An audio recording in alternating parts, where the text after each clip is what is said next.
Hey guys, I'm so glad you're here. I'm going to do it. I'm going to do a deep dive into the mukbang community.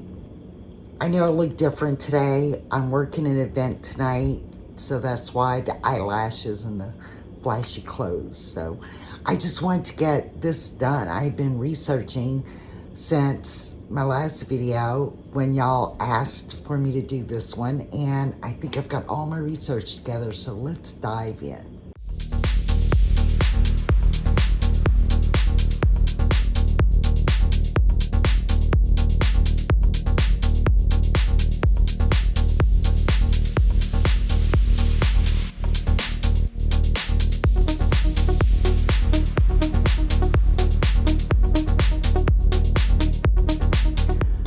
I am going to ask you real quick before we get started to subscribe.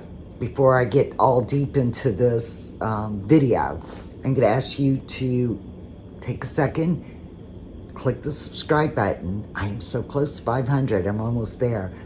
So before I get started, all the links to all the videos in this video are listed in the description below. So let's get started. What is mukbang? Mukbang is a type of online video where a person eats food and interacts with their audience. And the word mukbang comes from the Korean word for eating and broadcast. And that's it. I got that from Google. But is it staged? Well, I've watched a lot of mukbang the last few days. I really have. And I have seen a few that I don't see cuts or edits, like, clear cuts. I'm going to let you look at a clip from this video, and he talks about a couple of the ones that are real. Almost every single mukbang channel is underpinned by multiple serious lies, and we've got a lot of evidence to prove it. Now, we need to state the fact that this covers most mukbang channels, certainly not every single one of them. After going through countless posts and comments online about how these mukbang channels lie in order to gain sometimes over 100 million views per video, people kept mentioning two names over and over again, labeling them as legitimate mukbangers in the space: Matt Stoney and Nikocado Avocado.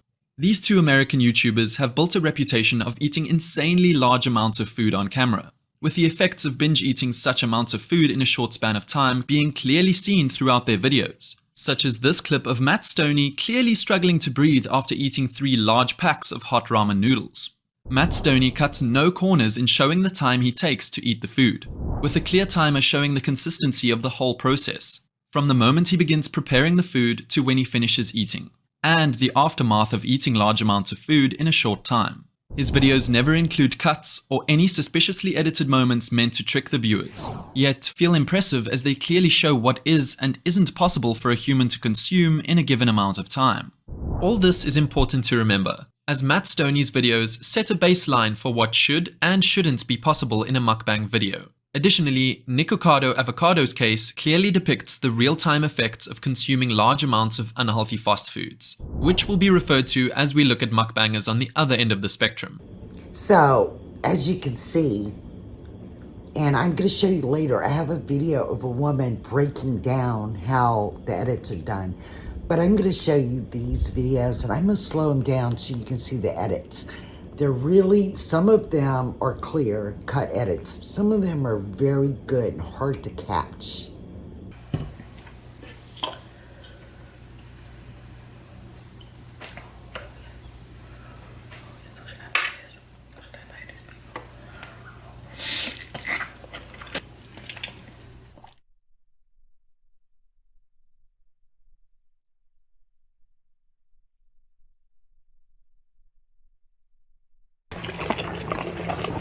I said it down.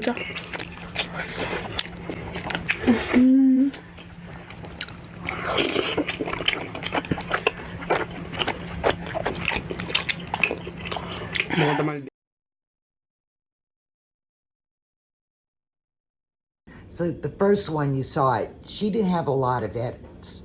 The second one, you could see the edit, and I slowed it down so you can see what it looked like.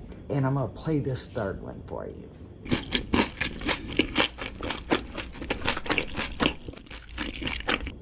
Now watch this clip. Finish up the tons of the food.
So, you see how it's done. I've also heard some of the ones that look real could be, so your stomach would have to be really stretched out from doing it, because I'm a chunky girl and I can't eat that much food. I just can't. So I guess you would have to stretch your stomach out over time. But why aren't they fat? Some of them are, like Nikocado Avocado got very large, and some of the girls look a little chunky, but why aren't they like huge? Well, they probably purge. I've read that a lot of them purge shortly thereafter, and some of them do it responsibly, kinda, sorta, where they stretch the time out in between. But how do they put out so much content? You know? So apparently most of them are faked. But let's look at the so I went to the National Institute of Health for this information. You can see the website here, and I included it in the description below. Why do they watch mukbang? So here I include a diagram for you to be able to see reasons they've determined why people watch mukbang. And I actually found several studies on mukbang. This one is the spectrum of motivation behind watching mukbang videos and its health effects on the viewers. But there were several studies at the NIH. But if you look at this diagram, it gives you 5 motivations.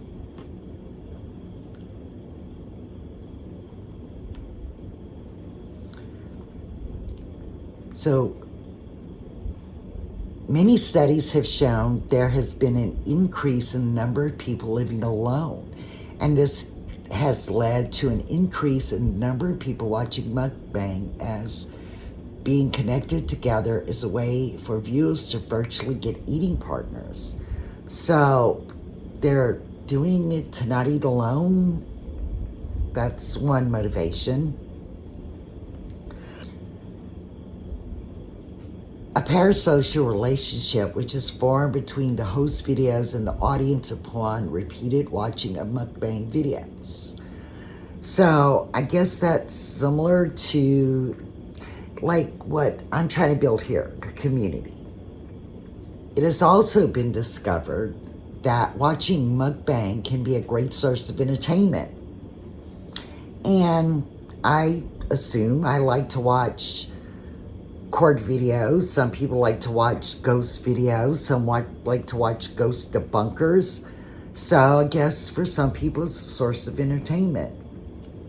But also some viewers use it as a way of evading the unappealing or unpleasant aspect of day-to-day life by distracting themselves with this activity. So let's say you can't afford good food, you can't afford junk food, you can't afford whatever food they're eating. Maybe you're on a diet. This is a way to, deal with that. Watch somebody else eat food so you don't have to. But now I want to talk about what this thumbnail was about, the fetish. Mukbang is known to have some potential for sexual connotations as well. Previous research has shown that overweight male viewers of mukbang are motivated to do so as a desire to fantasize about thin, attractive female mukbangers gorging themselves on large quantities of food. In 2018, researchers reported that mukbang may be leading to a fetishization of the eating behaviors of women, which they attributed to the phenomenon. So, I decided is it a real fetish? There's stuff on Reddit about it. I went to a social media website. And it's kind of like Facebook, but it's for kinksters, people who have fetishes, who want to hook up or read about each other's fetishes or look at videos. I'm not going to list it here. I'm not going to list a link to it. I'm not going to name it. But I went there and I put in mukbang, and it is a fetish. And I'm not kink shaming anybody. There's lots of fetishes. There's foot fetishes, which is a big one. There's just lots of fetishes. And so some people use this as a sexual fetish. And that's okay. But I don't watch mukbang. I watched the last couple days because I was doing research for this video, but I'm not really into mukbang. But are you into mukbang? I am curious. I want to know. I really do. Are you looking to eat with somebody? Are you lonely? Is it a community thing for you? Some of these sites get millions of views. Some of these videos get millions of views. Somebody's watching it. Are you not into mukbang? In the comments below, let me know. And let me know what you thought of this deep dive. And that's all I have for you today. I'm going to start working on my next video. Let me know what you want to talk about. I would love to know what you want to talk about. And I will catch you in the next one. Bye.